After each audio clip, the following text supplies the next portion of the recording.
Yesu ketugenda maaso entandikwa film tandika batati natenga bulijjo nagambye ekituusiddwa kuba naffe aba Math Property Agency abasangibwa emaya wenti Math Property Agency basangibwa Nsajja okulira na Lukuman Petrol Station awo ku Lam Plaza first floor.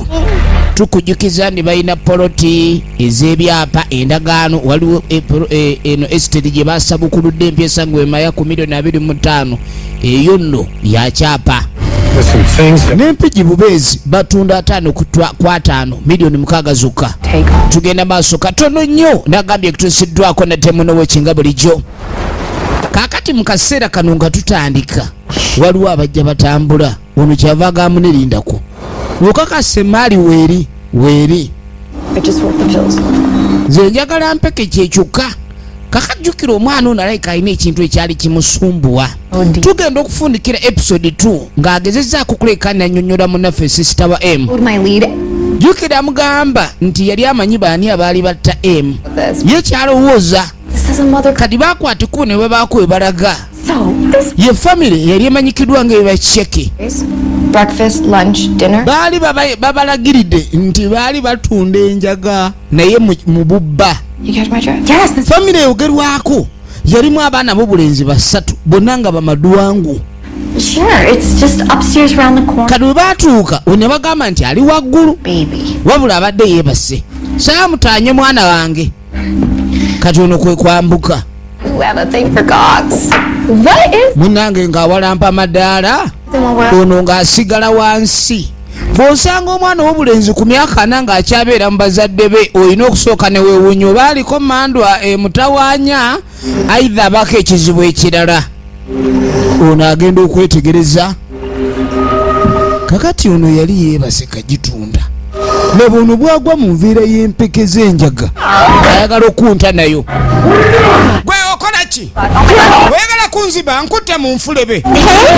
Maama katukomewo. Ono yawulira nga ekiva waggulu nduulu n'asala bwagoberere munne ono empeka byenzibe. Tokono sajja lyavayo n'emmundu erikokinga maama nyabo. And now because she stole from kulwokuba yabba enjaga yaabwe they killed her. olowooza be baamutta. And a reviver until I heard. Sigambye mbuno be baamutta naye era nawe tukiraba olowooza gy'atya okuba reviver. Mwana muwala M wateekeddwa okubaawo ensonga engumu. Baani abaamuviirako okufa kati kiteeberezeka ne bano bayinza okuba baamuyiga ne bamutta wabula tewali bukakafu bumala. Ate ono musirikale bakolera ku bukakafu. Etandika butandisi saagala bakunyumereze naye nga bulijjo. Nagambye Math Property Agency abasangibwa Nsajja okulira na Lukuman Petrol Station bali ku Lam Plaza first floor. Bano bakutuusaako poloti nkugambe balina amataka ku buli luguudo lwonna olufuluma Kampala. Oyagala 5 ku 5 100 ku 100 balinawo estate empya esangibwa maya ku $2.5 zokka. Bubeezi mpigi 5 ku 5 ya $6. Tugenda maaso. Kakati yakwata ekkubo n'ayitawo. Yatandika okubikkula criminal records ez'abavubuka bano 3 aboogerwako. Unyambuza ki yali akolako? Bayinza okuba beekwesa liidi yaffe bano. Their rap sheets are as long as McRae's rat tail. Laba. Well, they have been pretty quiet since revival day. Ebintu bingi ebyabeerawo mu kimpowooze ku lunaku lwa revival. It's because Big Brother Anthony hasn't been around to tell him what to do. Kakati bagamba Anthony omu ku bavubuka aba famire eri babadde tebaliiwo. Famire gye yadde bamunyumirizaako abatebeeza okuba ne batta muganda we.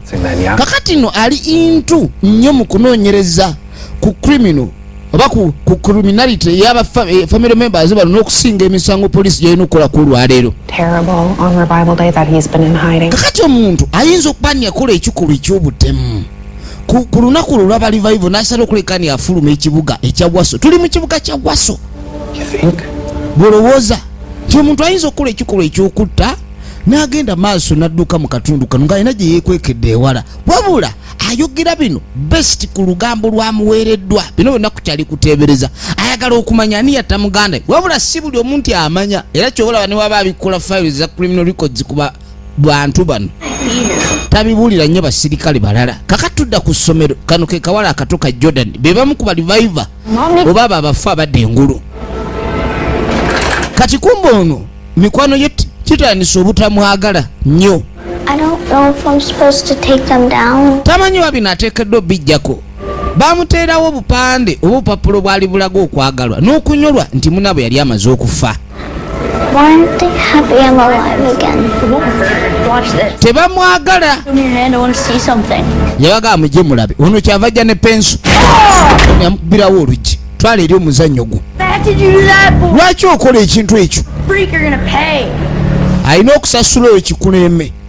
Buwadde bwemulugunya nti famire zaabwe zibujjako TV n'okozesa ebintu ebirala.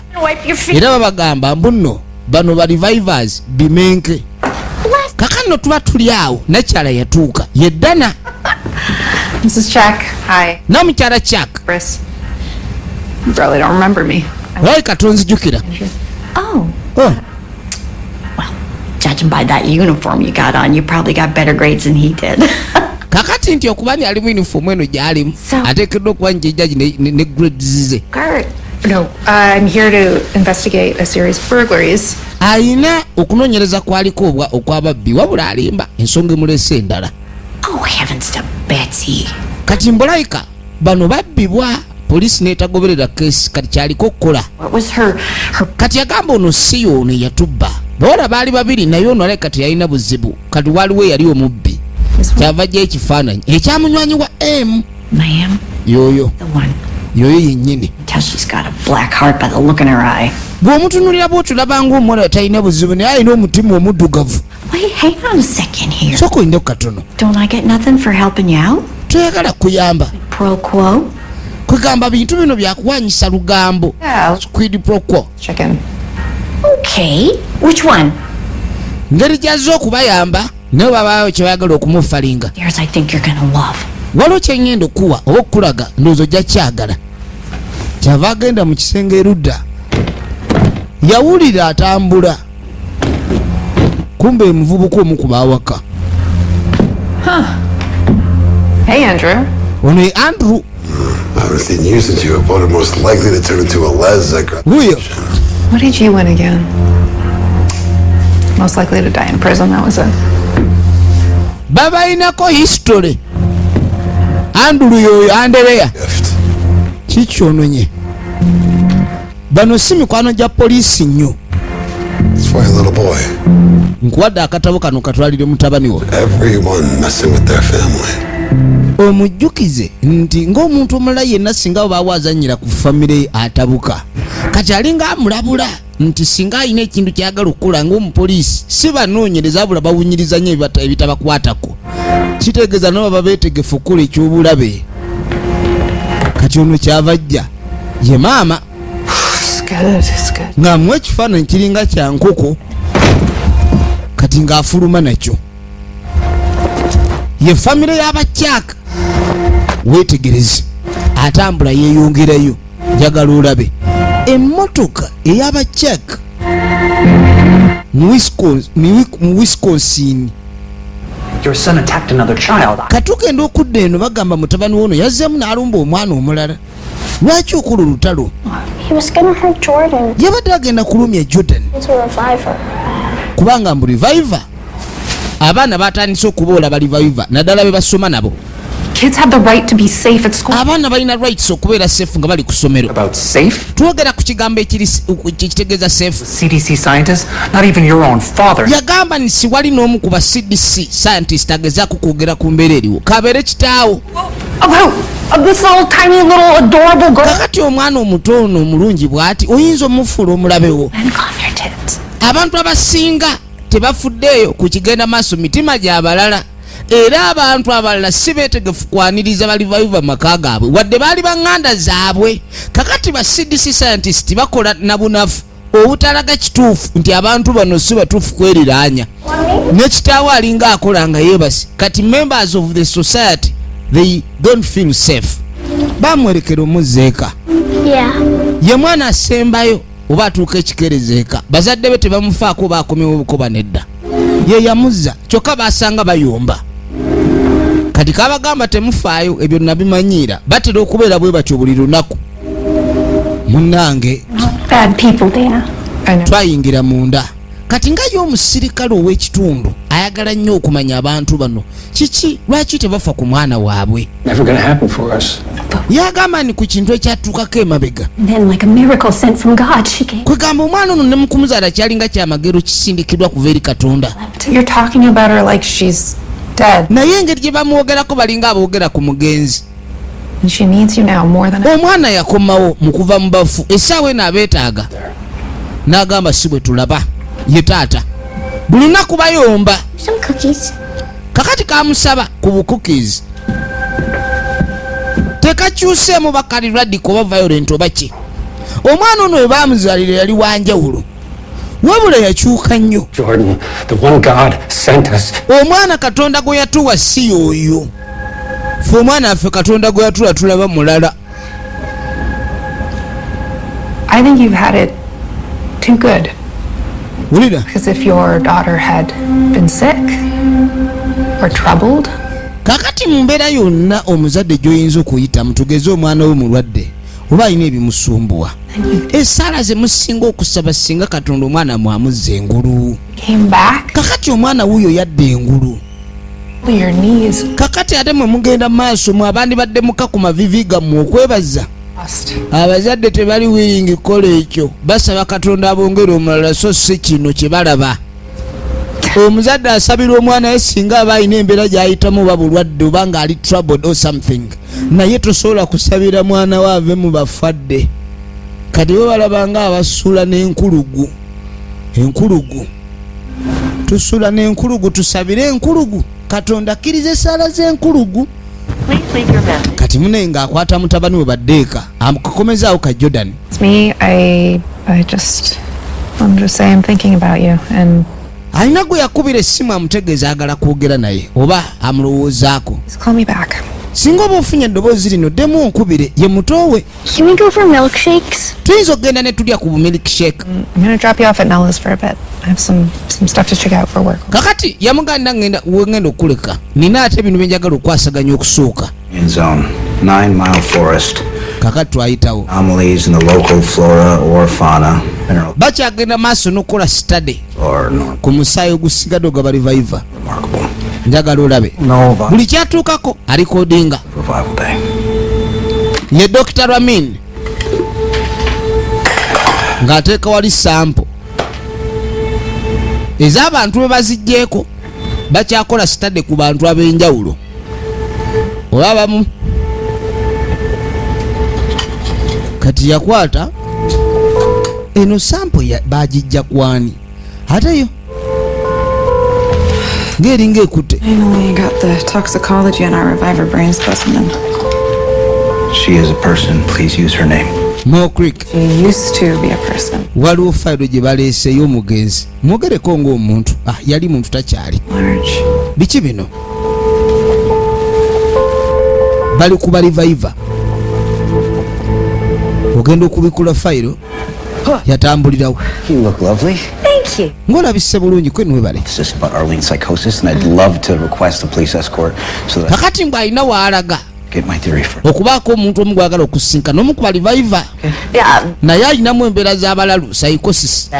Wow. With Kati yeetaaga police escort. Arlene, it's kind of slim. Essaawa eno mbw ali bizemu Yeah. ayinza obutamuyamba Get you McRae right there. oba nyinza okufunira makure akwerekere ono ng'asokola obukakampa. What about Dana? Ate Dana What about Dana? Dana ki ekimuliko Her come. era oyagala Dana yabakuwerekera ngamba ndi omulimu akantu. So I figured that she was a Namuga nti tunudde mu parking waliwo emmotoka ine ndowooza yayinza okuba ali available.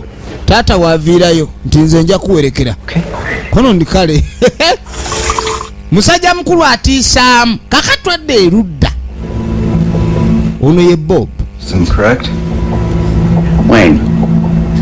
ali mu kebera mazzi. Ramen.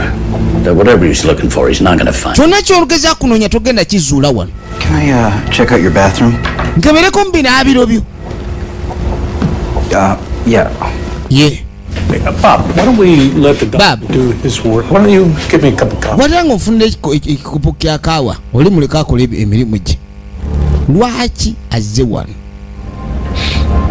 Njagala weetegereze amaka gano walabika wava omu ku barivayiva ng'ani munnange yajja mu kisenge ekimu abadde agenda mu binaabiro naye otuuka mu kisenge ekimu ogenda okwetegereza wali enjegere kakati namukadde oli eyafuuka enkoloobe omukadde oli jjukira waliwo omukadde gwe baatemako ekitwe waggulu nagezaako musomo w'obwongo kati bobu wakomerawo just mbadde ngenda kyokka muga agenda mu binaabiro amusanze mu kisenge kati omu ku bantu balayika bamusibirako wano wayi bobu kakana sooka olindeko n'amugjako emundu tojja kwagala kuba muntu sasi wano wesa ntu wali wano ayingira mbita mukwatako snooping around namugamba onoba weetaaga akalulu kaffe okulonda okuddako omanyi ssebo n'abatuuze nno kuwa akalulu olina okukola bye baagala naye ng'ekyokutta tekiriimu omuntu uza okuleka okole kyoyagala si kulumya balala ate noono wa CDC science akkirizibwa okukola okunoonyereza kwayagala njagala weetegereze kakati waliwo engeri y'obukyupa bw'empeke kirabika balina gwe baali bajjanjabirawo naye ng'obulwadde buli chronico njagala olabe kakati nno munange oluvannyuma tugenda okudda eno ono alingadde engulu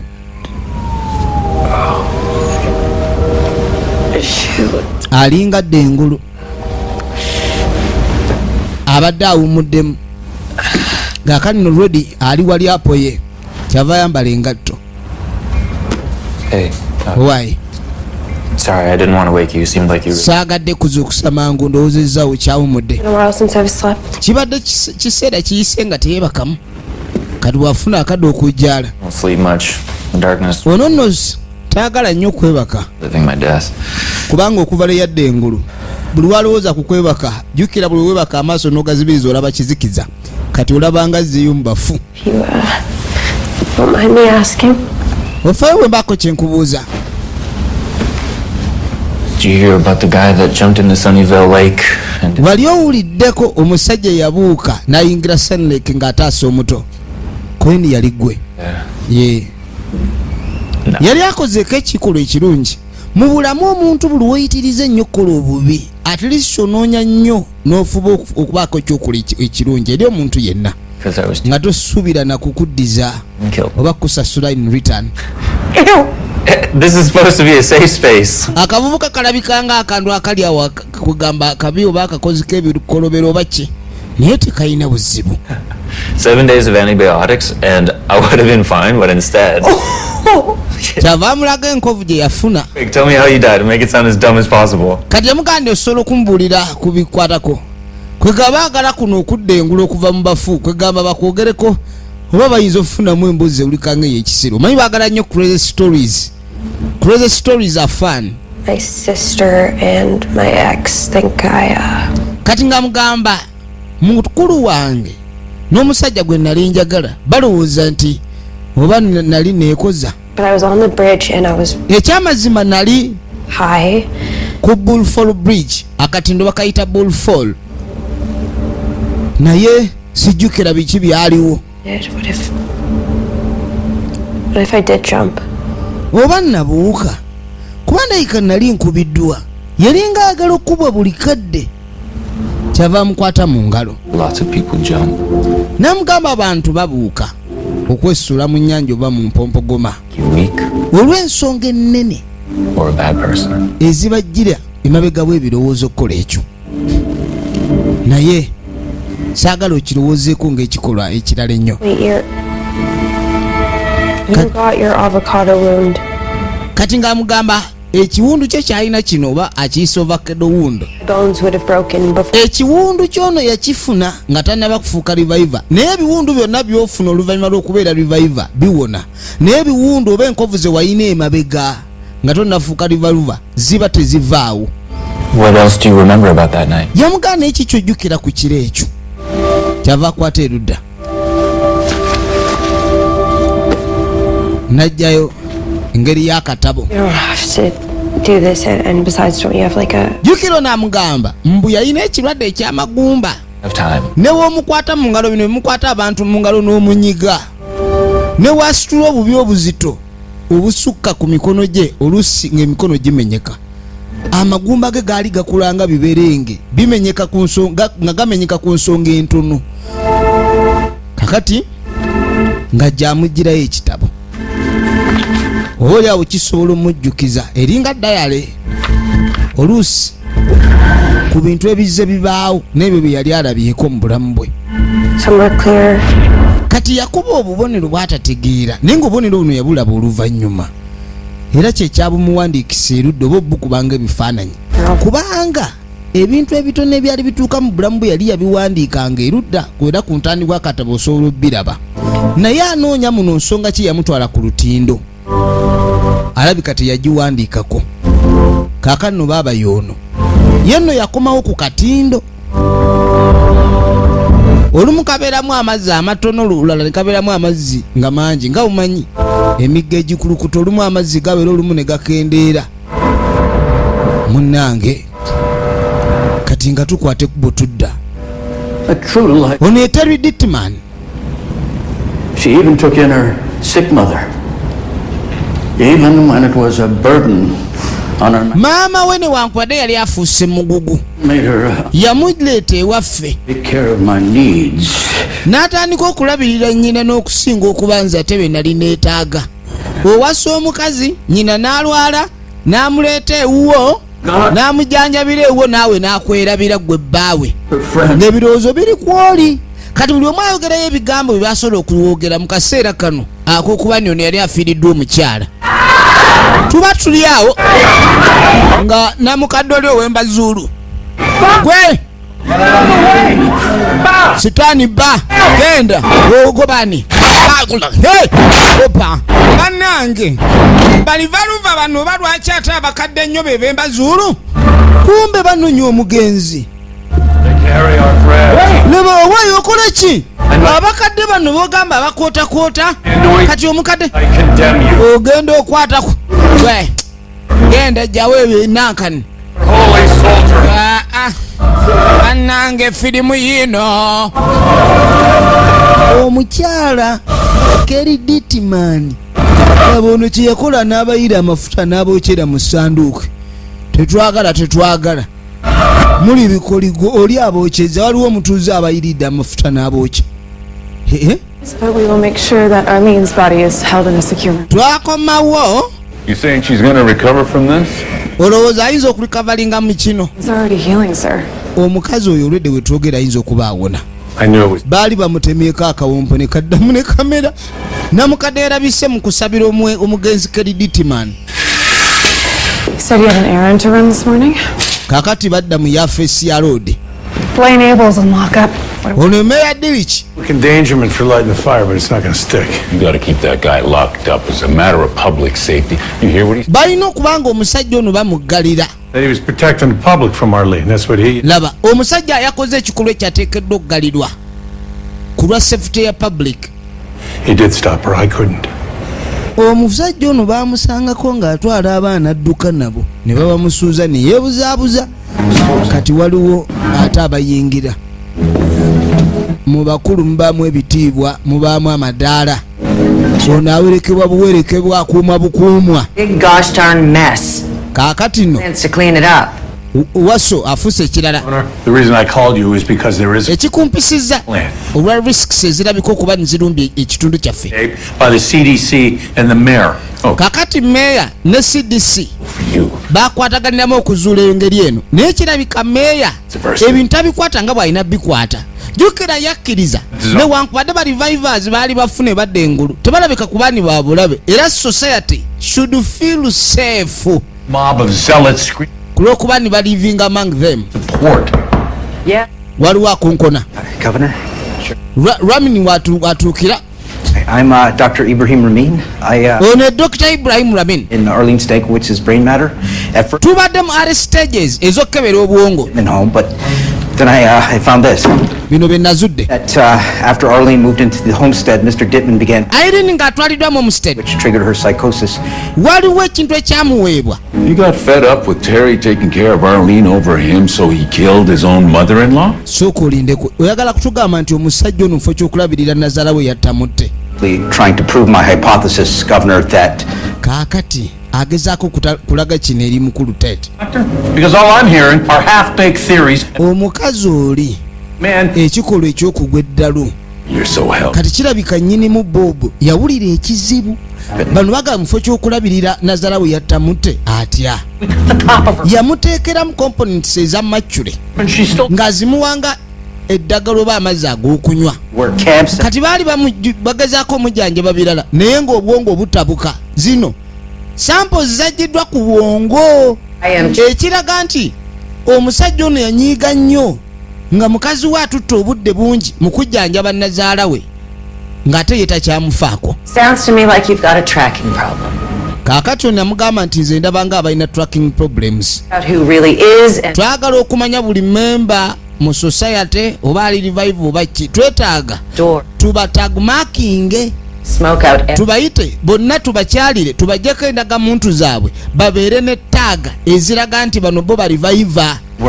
Abantu I'm sorry, are we serious about this? Mukakasa ku kino tugenda bamakinga and track them. Balina okutrackingibwa. And it'll work here. And to your point, Sheriff, if any revivers show signs of aggression or violence, bwabaawo reviver you have my authority. Aina signs eza aggression. Oh, wow. Oba violence. Bakuteekebwe mu nkomyo. Didn't use that term. But big, bold moves will... Tugenda kola big, bold moves kati. Once people are feeling safe again and we have no... Abantu banaddamu. We can talk about lift... Okubanga bawulira safe mu kitundu kye. Wakati abantu bawulira tebali safe. Awo tunaliftinga bands ezo. Naye saawa eno balivayo babateekebweko eriiso jjogi. Kaakati nno kyava atambulirawo. Locking up the citizens you're supposed to protect. Kaakati nno kyewuunyisa ba citizens oba abatuuze b'oteekeddwa oprotectinga. Kati ate ogenda bamamirira kibooko. Naye bannaye n'abantu abaafa ne badda engulu nabo bookyababala ng'abatuuze. Wadde tebaba na mpisa mbi naye era omuntu oba weeraliikiriramu eri abantu abo. Kakati twakwata ekkubo ne tudda Kabala Kanela. Ali wano alongoosa magiraasi. Kakati ono yeebuza ekyatuuka ku muganda we kubanga waliwo olulwano lwali wano era bagamba nti omukyala gwe yalwana naye yamussaako omusango gwa assault wadde ate gwe baalumba yasinga okuba ennyo. Ono yamubuuza omukyala ono oba omwana ono oyajjira ano yali naani kweni yali yekka. Yava wano n'afuluma oluvannyuma nga maze okulwana yekka. Waliwo n'omuvuka gwe yagenda naye. Sinza mulowooleza ng'omuvubuka omubi kuba babeera mu bandi bakubi ba music kyava ajjukira. Waliwo ekinanka ekikujjuko kye baali bategese nga bakiise dismember. Kiri eno endoogo egenda maaso ekaaba. Kati kumba abooluganda ababiri bano nabo bali wano naye nga jjukira ate balabika bossi balivayiva kati kyebava bayingira. Jjukira ono baamugamba Rodi nti abantu bokka abayingira wano be bokka balivayiva oba abafu abadde engulu. Kati yamulaba kyava amwaniriza. Babeerayo n'ebidongo byabwe bipatepate byabwe abaafa ne badda engulu. Kati ne mwana muwala naye wuno atuuse nagambye muno wekinate nga bulijjo kutuusako evamu Emis Productions aziyizo njagala weetegereze tunuulira. I had to avoid any situation where I could break an arm or something. Well, you're different now. Billy Idol once said, punk never dies. You literally can't, so...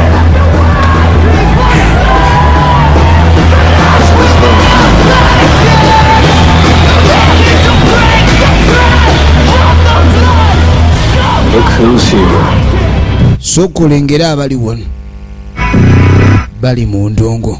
Teweerabira ba Robotex Gas Distributors abasangibwa emukono batunda n'okurefillinga gas okuva ku Total, Shell, Starbucks, Morgan era nga bakola free delivery wonna wooli. Bakubire ku simu 0705 973300 bamukutuusaako oli wa hoteri oli wa ssomero oba oli wa waka delivery free gwe kuba simu oli fillinga gas oba ogule.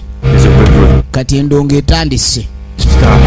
Kati endongo bw'etandika ono mwana muwala alaba. Jjukira buli bayimbi babeera ne tekiniki zaabwe okusanyusa abo bafaani baabwe kyava aleeta akambe kati obona ate avudde mu byokuba omuyimbi performing artist kati afuuse acrobat nalyoka akwata omwambe omusajja neyeebaaga.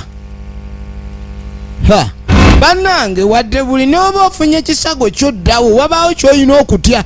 Ono yeebaaga kyava ayingiza omukono mu kaabuuyi ne yeetakula munda kaabuuyi akola ekintu ekitiisa naye abanga alaga bali vivers nti tuyina kye tuli ekisuka ku ndowooza yammwe naye just temunnamanya.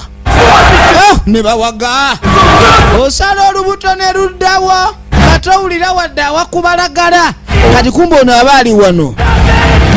Gwe kino kigaana kya Anthony kiki Andereya kikanyama kiri gwe yazanyira ku bebi wange kati ate bali viva nabo family endala ate balina amaanyi.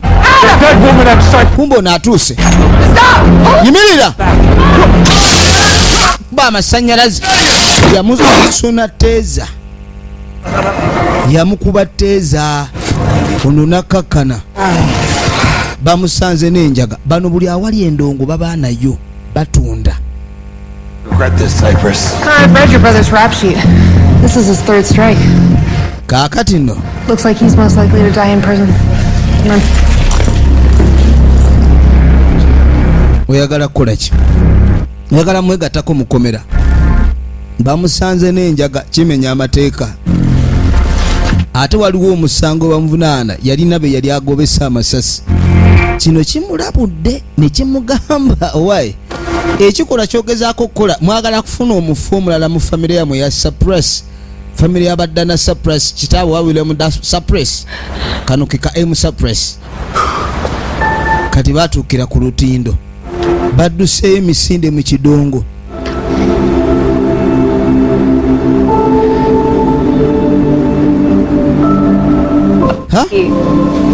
Are in the middle of the road. We should probably. Bali masekati g'oluguudo. Etawo. Kati ng'amuzza ebbali. Mu kumuzza ebbali ne tujja tudda mu kaduukulu gye bakubira empino oyogera bye bayagala oyogere. Without a warrant. You verbally. Toyinza kunkwata nga tewali warrant. And when I searched you, I was looking. Nakukebedde ng'olina enjaga. Ogwo musango. And it's just dumb luck that I. Kati sebo kimugaye tayina arrest warrant, tayina search warrant. My brother's not gonna stand for this. Yamuga muganda nga kino n'akiwulirako owedde. Counting on. Ayogera ku Anthony. Jukira bagamba Anthony yali yadduka mu kitundu naye nga bano baali beebuuza yadduka ki. Ayinza okuba alina omusango gwe yakola. Kyava gy'essimu. Kati nga mugakubira muganda wo. Put it on speakerphone while you're at it, because I'm really gonna enjoy. Namuga lwaki gwe tomukubire n'oteeka ne ku speakerphone kubanga ngenda kunyumirwa engeri gy'agenda okukulabulamu. Oba oli awo nekino ekikola ky'okoze kiyinza otuusa famire mu buzibu. Nze sigamba oli muganda wo. Sigamba Andereya, ngamba Anthony. Kati olwayogera ku Anthony nakka. Mulabika mulina emirimu gye mubadde mukola. Ekyokutunda enjaga. Alabika yaba supplying enjaga. Oba oli awo gye yagenda gy'agijja okugyaweereza ne mugitunda si bwe kiri. I'm not calling Tony. He's busy. Sigenda kubira Anthony kuba ali busy. Is that it? Or is it? Because you're scared. Oba ensonga entuufu eri lwakuba otidde. Otidde omukubira omuga nti oli ku poliisi. Kubanga ajja kumanya nti wakozedde ensobi oba oli awo gye yagamba weegenderezeeko. Ate togyegendereza bakutte kati oba naye omuteeka mu buzibu. Kati ogenda kukubira Anthony. Oba oli awo. Ebizibu byonna ebikuliko tuyinza obikugjako. Kiki otegeeza? I'm willing to make a deal with Anthony. Njagala kukola deal ne Anthony. Ayagala kukola deal ne Anthony. Ekikwata ku family. It's the priority. Don't forget to put it on speaker.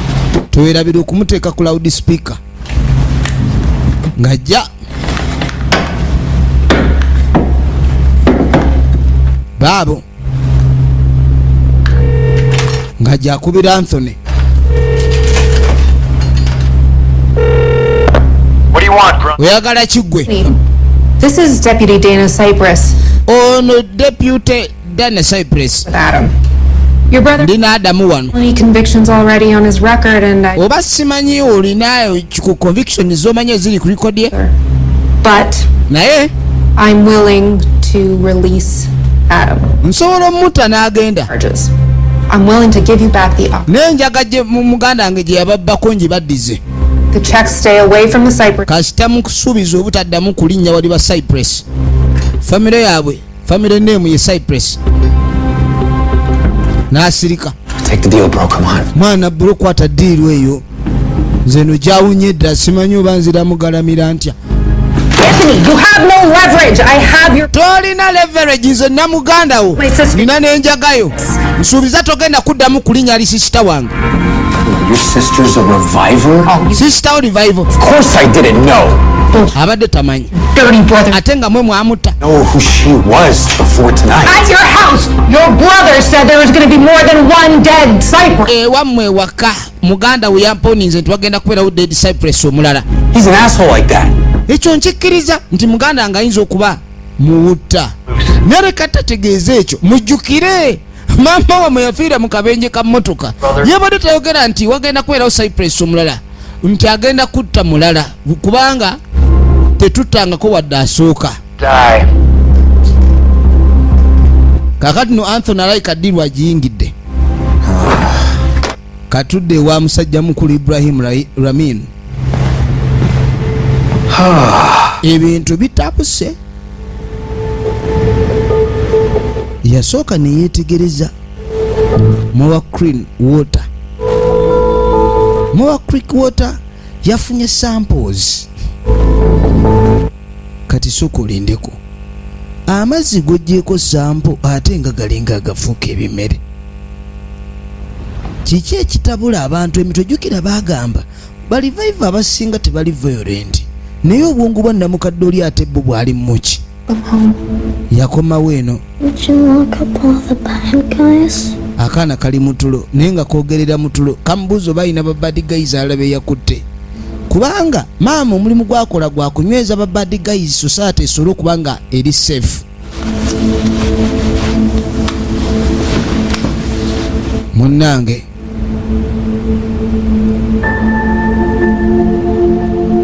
yamusindikira message okuva ku simu ya mukwano gwe namugaa tufaayo gye ndi safe lekera okweraliikirira. Muganda bwe yamukubiddeko nga takwata n'amuweereza message kati ajanukudde kakyava jjawumule kubanga omutima wedda teguteredde. Family abantu abamu family etegeeza kinene nnyo naye ate abalala tebafaayo nnyo ku family kubanga family member ndoza mukwano gwalina okusooka naye ku side endala si bwe kiri. Kumbe bano bali eno. To be careful hugging you or... I'm not that fragile. I just Bali ku lutindo. growing up. Bali ku katindo. I still got a lot of love growing up. It's just with this condition, everyone looked at me different. Kind of treated me like something weak. Kwega buli watunulira waki nalowooza ebintu ebimu byalaba oluusi bikola amakulu ganjawulo okusinziira wababirabye. It is. Kwen kiri kufe. Bw'abeera n'onaawulira ng'alina family member ye family ye musaayi gwe bonna bafu balamu. Was different. Just because you broke a lot doesn't mean you're broken. Kachemuga akula okuba obeera omenyeka nnyo tekitegeeza nti oli broken. Kwenti I broke a lot. Olengera okugulu. Or throughout surgery. They couldn't fix fractures, so they had to put. Kati emirundi gyazza kutuka. Bamuteekamu ne titanium plate mu magulu. I've got pins and screws and plates. Ayina pins and screws mu mugongo. Touch it if you want, it's gross. Namugani osobola okukwatako. Tozo obwenkulumu. But it's a nightmare. Waliwo ebintu ebimu ebisindukiriza emmeeme like it feels gross. N'oyiwa olutiko. Amenyeka nnyo. Ayinza n'okuba asotta kagaali ku lusozi nga lw'amaanyi eggumba ne likutuka. Magumba ge gaalinga biberenge. Nakati gayinza okuba gakyali. Ky'oba olaba luli yeetaba mu lutalo alabe embaazi ezisobola kubeera ng'omu nkwenkana ki. Naye ku lw'okuba oli yamukuba nnyo n'amusota oyinza obutamanya kuba amagumba gaamala ne gaddawo. Awamenyeka we waddawo ono ettalibo speed Feeling when your flesh and bones break?